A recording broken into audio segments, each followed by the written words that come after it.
অনেক অনেক দিন আগের কথা। এক দেশে ছিল এক গরিব চাষি, নাম তার দিনু। দিনু গায়ের জোর কম ছিল, কিন্তু বুদ্ধির জোর ছিল অনেক।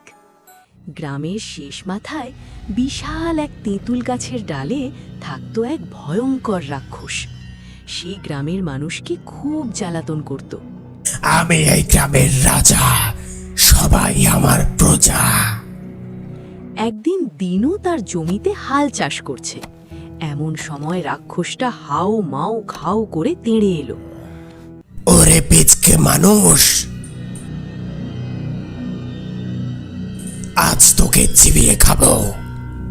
দিনু ভয়ে না কেঁপে মুচকি হেসে বলল, রাক্ষস ভাই, আমাকে খেয়ে তো তোমার কোনো লাভ নেই, তোমার তো পেট ভরবে না। তার চেয়ে চলো আমরা দুজন মিলেই জমিতে চাষ করি, যা ফসল হবে তা ভাগ করে নেব। রাক্ষস ভাবল, মন্দ কি, বসে বসে খাবার পাওয়া যাবে। সে রাজি হয়ে বলল, আচ্ছা ঠিক আছে, কিন্তু ভাগের নিয়মটা আমি ঠিক করব। এবার মাটির ওপরের সব ফসল আমার, আর মাটির নিচের সব তোমার। আচ্ছা তাই হবে। দিনু বুদ্ধি করে সেই জমিতে বুনল আলু।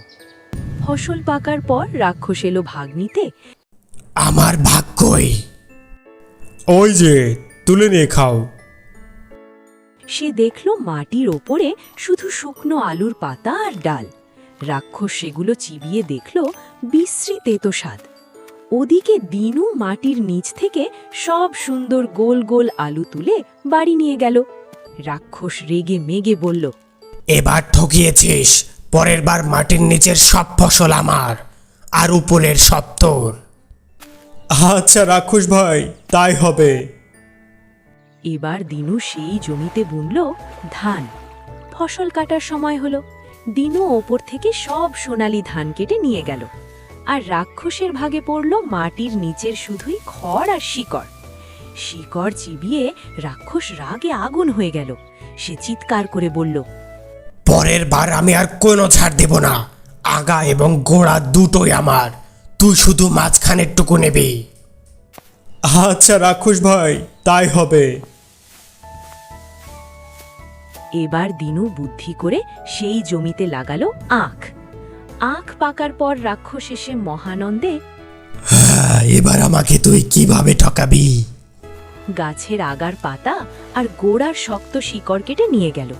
চিবিয়ে দেখল না আছে রস, না আছে স্বাদ, উল্টো জিভ ছিলে গেল। আর দিনু মাঝখানের রসালো মিষ্টি আখগুলো কেটে হাটে বিক্রি করে অনেক টাকা পেল। রাক্ষস তখন বুঝতে পারল, গায়ের জোর থাকলেই হয় না, মাথায় বুদ্ধি না থাকলে বারবার ঠকতে হয়। আর এভাবেই সে গ্রাম ছেড়ে চিরকালের জন্য পালিয়ে গেল।